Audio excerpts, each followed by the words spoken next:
6 p.m. Pakistan Standard Time. Assalamu alaikum. This is Radio Pakistan. The news read by Daman Zaman. The headlines. The Prime Minister has vowed to crush every conspiracy against the state institutions. The Information Ministry inaugurated different cultural projects at Radio Pakistan Lahore today aimed at promoting country's soft image. Pakistan and Switzerland have agreed to work together to enhance cooperation in disaster management.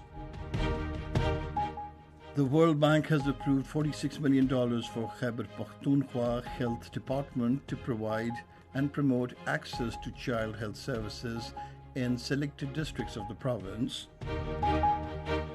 In the Indian illegally occupied Jammu and Kashmir, the Indian troops have stepped up their violent coordinate search operations since the commencement of Hindu pilgrimage Amarnath Yatra. Chitral won the Shandur Polo Tournament after defeating Gilgit by 7 goals to 5 at Shandur Polo Ground today. And now the news in detail. Prime Minister Shahbaz Sharif has given a clear message to the planners, facilitators and handlers of May 9th that every conspiracy against Pakistan and its institutions will be crushed. In a statement today, he strongly condemned the launching of a campaign on social media about the assassination attack on the Army Chief General Syed Asim Munir.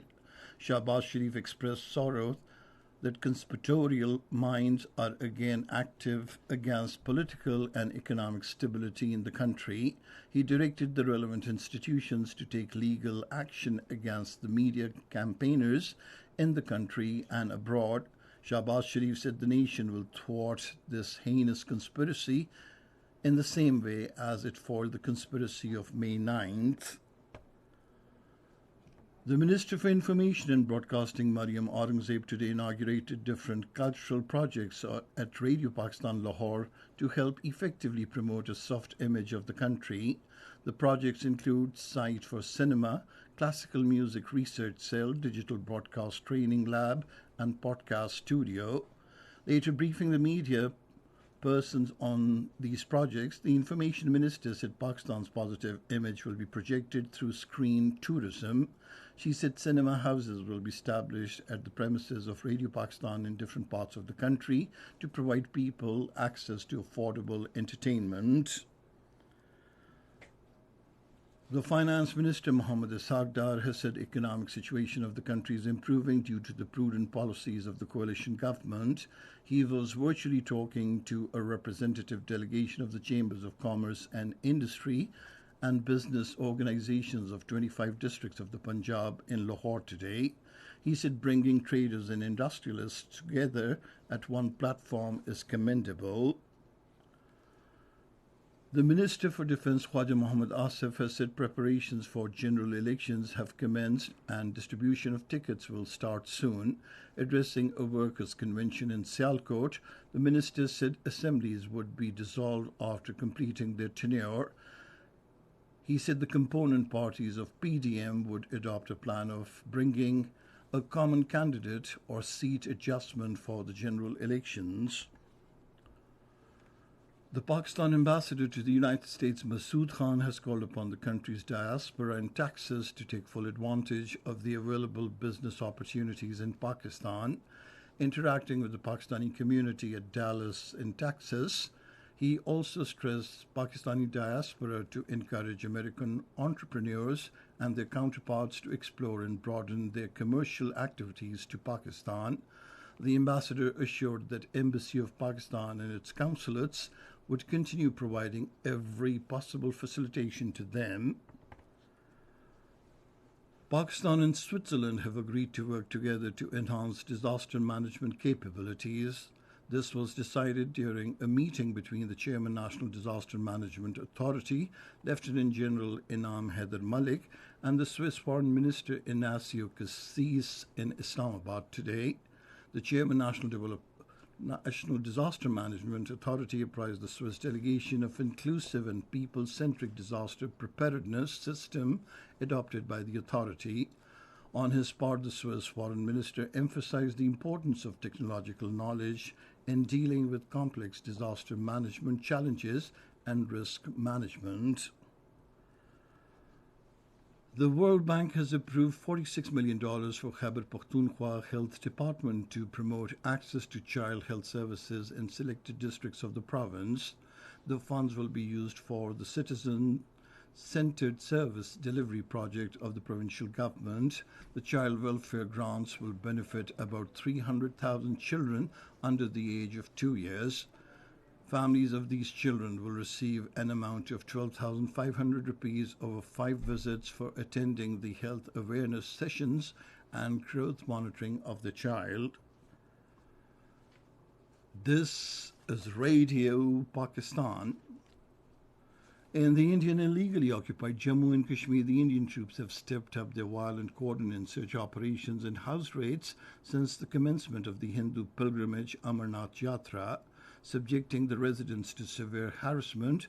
The residents of many areas of Srinagar, Budgam, Gandarbal, Kupwara, Baramulla, Bandipora, Islamabad, Anantnag, Kulgam, Pulwama, Shupaiya, Ramban, Kishtwar, Rajouri, Poonch and other districts told the media that since the start of the Amarnath Yatra on the 1st of July, the atrocities on the Indian Army, paramilitary and police personnel have increased manifold. They said the troops at any point of time forcibly enter the residential houses, frequently conduct searches, terrorize the inmates and vandalize the household goods. The residents said these operations by the troops have made their life a hell. Meanwhile, in Canada, thousands of Sikhs held a massive protest demonstration outside the Indian consulate in Toronto against the murder of one of their leaders last month in Surrey City. The protesting Sikhs said the Indian government is responsible for the killing of Hardeep Singh Nijjar, a prominent leader of the Khalistan movement. A 3-day international Gandhara symposium will begin on Tuesday under the joint auspices of the Prime Minister's Task Force on Gandhara Tourism, the Ministry of Religious Affairs and Interfaith Harmony, and Pakistan Tourism Development Corporation. The title of the event is Cultural Diplomacy, Reviving Gandhara Civilization and Buddhist Heritage in Pakistan. The Prime Minister Mohammad Shahbaz Sharif and Foreign Minister Bilawal Bhutto Zardari will address the inaugural session of the symposium. The American Treasury Secretary Janet Yellen says her visit to Beijing has marked a step forward in efforts to stabilize relations between China and the United States. At the end of the 4-day visit to Beijing, she said the talks with Chinese officials were direct, substantive, and productive. The head of the International Atomic Energy Agency, Rafael Grossi, says Japan's plan to release treated radioactive water from its Fukushima nuclear power plant is in conformity with the international safety standards. Rafael Grossi also met the South Korean opposition Democratic Party members today, who expressed strong public concern over Japan's plan and criticized the International Atomic Energy Agency's findings. The United Nations Secretary General Antonio Guterres has condemned the airstrike that killed at least 22 people in Sudan.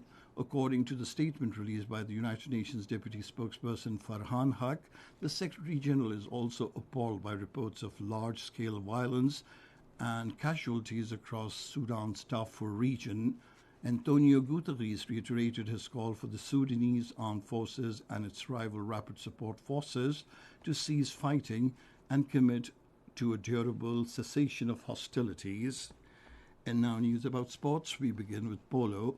Chitral won the Shandur Polo Tournament after defeating Gilgit by 7-5 at Shandur Polo Ground today. Chitral won the festival consecutively for the record 13th time. The participants of the festival also enjoyed traditional food and cultural dances, besides rock climbing, trekking, and paragliding. Cricket. In the final of the Super 6 stage of ODI World Cup qualifiers in Harare, Sri Lanka against Sri Lanka. The Netherlands were 93 runs for the loss of 9 wickets in 22 overs a short while ago. Batting first, Sri Lanka scored 233 runs, all out in the allotted 50 overs. Both the teams have already qualified for the ODI World Cup 2023 in India. And finally, the weather report.